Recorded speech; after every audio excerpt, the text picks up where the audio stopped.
likes to this videos? If we make 5,000 likes to this video, we will upload more patriotic news. Thank you. Pelosi's head explodes when she sees how many federal jobs Trump's cut in 200 days. Nancy Pelosi's head exploded when she saw how many federal jobs President Trump has already cut in his first 200 days in office. The amount of jobs shed is shockingly large and good news for most Americans. Advertisement. Not for the Democrats like Pelosi who depend on patronage jobs and the absolute loyalty they bring to support the Democrats and their various initiatives. This was no easy feat either. What with the enormous power the federal employee union wields in Washington. It is still a very powerful union, which is one reason it has been so hard to cut back on the bloated workforce. A new July jobs report tells the epic tale of success and follow-through for Trump and his administration, who have made it a cornerstone of their agenda to cut government waste and save the taxpayer from the federal bureaucracy swallowing any more of their paycheck. It is a voracious beast, is it not? According to the report, the Trump administration has shed nearly 11,000 federal employees during its first 6 months. Which is a breath of sanity after a nearly 2-year trend of explosive hiring by the executive branch. The Bureau of Labor Statistics report shows non-postal federal agencies employed 2,188,900 workers at the end of the month, down 2,200 from June and 10,700 from January. Keep it up, President Trump. There is so much wasteful spending in the bloated workforce, you might be able to balance the damn budget just by cutting all the useless positions. This is a massive win for President Trump and one the media sadly will not give him credit for. We all remember during the campaign where Trump said he would sort out our bloated budget and workforce. And he is delivering. Advertisement, in a big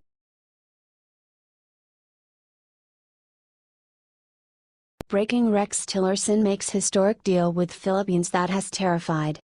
The Pentagon is planning to allow the United States military to conduct airstrikes against ISIS in the Philippines, according to 2 defense officials.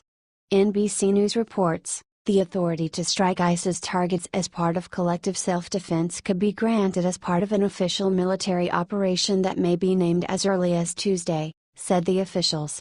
The strikes would likely be conducted by armed drones. If this is approved, then the military will fight against ISIS in the Philippines, which can be a treat to the region. The Philippine forces will join in the fight against the Islamic State. NBC News reports, the U.S. military has been sharing intelligence with the Philippines for years, according to Pentagon spokesperson Captain Jeff Davis, who called it a steady state. We have had a consistent counter-terror presence in the Philippines for 15 years now, he said. Image, Duterte shakes hands with Tillerson during a meeting at the presidential palace in Manila. Secretary of State Rex Tillerson visited Manila on Monday and said that the United States will help the Philippines in the fight against ISIS.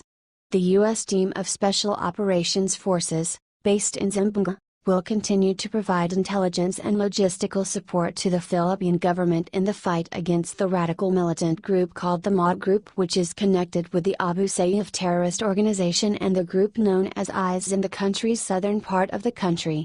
NBC News cites Tillerson, "We're providing them some training and some guidance in terms of how to deal with an enemy that fights in ways that are not like most people have ever had to deal with.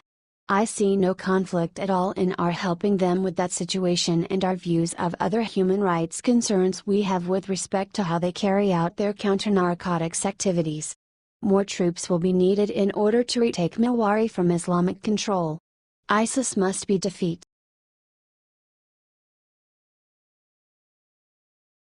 What Trump just said guarantees he will go down as the one of best presidents in history. President Donald Trump never stops working for the American public. He is supposed to be on vacation right now, during renovations at the White House, but he is working, even on a Sunday evening. Sunday was a big day when it comes to foreign relations because the UN reached a verdict on whether or not to impose more sanctions on the belligerent North Korean regime. Advertisement, President Donald Trump tweeted about it, mentioning the unanimous decision by the UN to increase sanctions against North Korea. This is all because North Korea continues to launch missiles. This doesn't just affect the US, it affects the Asian neighbors of North Korea, most notably, South Korea. During his vacation he was on the phone with the president of South Korea, to discuss that reality. Trump also took some time to get the word out about all he has accomplished in his first 6 months as POTUS, since the media certainly won't do it. Yes, President Trump has a conservative Supreme Court justice in place, unemployment is falling by the month, the borders are being shored up, and terrorism and gang threats in the US are falling. So why is the fake news media focusing so much on Russia? Oh yeah, because it's all part of the 2020 campaign against Trump. They're going to try and stop him from doing his job. If he does his job, they're going to make it look like he's doing badly for the next 4 years. They forgot that the Russia story was completely debunked today, and now they have no chance at getting an impeachment because of collusion. Now it's time for Congress to be productive and not obstructive. Get to work for the American people and you'll be re-elected. If not, you'll be replaced during your next race. Advertisement: what do you think of all that Trump has done?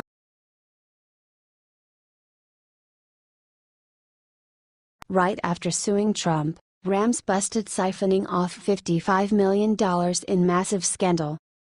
President Trump knows that Rahm Emanuel is a liar. He is the mayor of Chicago and is one of the most corrupt individuals in politics.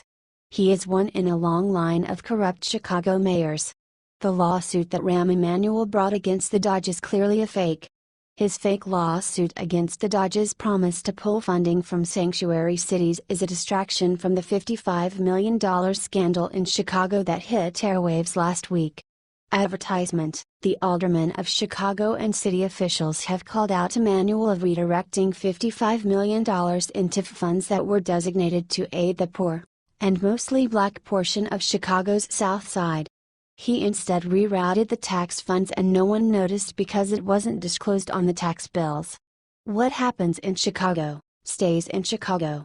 You can understand why Emanuel would be so desperate to divert attention from this scandal, and, so far, it's worked. By Sunday, Emanuel had announced his $3 million federal lawsuit, claiming the Trump administration was blackmailing the city of Chicago, and the national news outlets ate it up, Rahm versus Trump. Unsurprisingly, that the mainstream media is refusing to cover the debacle in Chicago. He claims he is worried about the $3 million that Chicago will lose if they refuse to cooperate with immigration laws. He said he wanted the money to purchase some cop cars. What is he doing with that $55 million he redirected? It's been dubbed a slush fund scheme for money laundering. That $55 million could have helped Chicago's struggling public schools.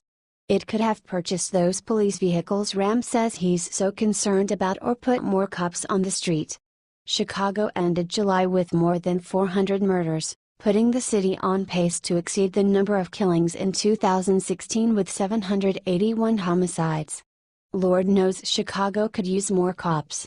Yes, the poor of Chicago are suffering because Emanuel embezzled $55 million that was designated to assist them.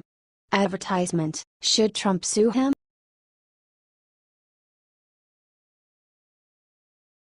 Scott Baio went on an epic rant against John McCain. The internet is blowing up. There are still few words that people have to say when it comes to John McCain. Basically, he is one disgrace for the Republican Party after he refused to repeal the Obamacare and ignored the people's call for help.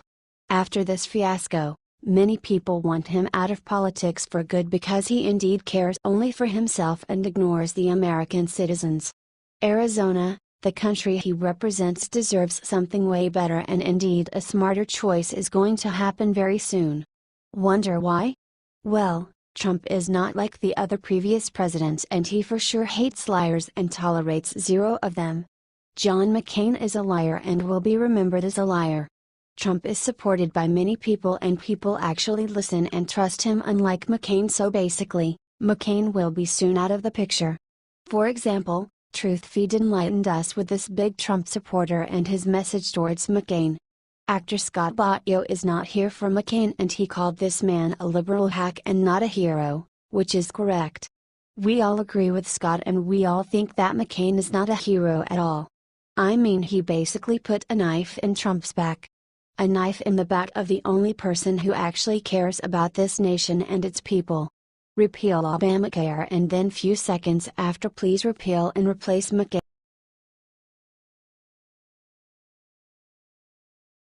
Eric Bolling breaks silence with heartbreaking statement on sexual harassment allegations.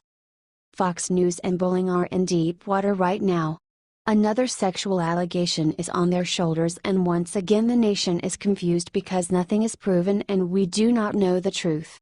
Bolling is a former commodities trader and best-selling author, had been a longtime co-host of The Five, and more recently he was involved in the launch of a new late afternoon show, The Fox News Specialists.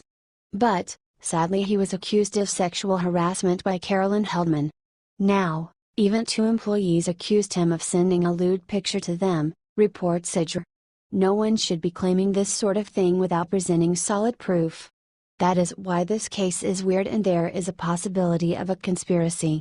He was quiet for a while, but after this allegation that he sent pictures of his genitals, he decided to clear his name and choose Twitter for it. Fox also released a statement regarding this issue with Bolling. Eric Bolling has been suspended pending the results of an investigation, which is currently underway.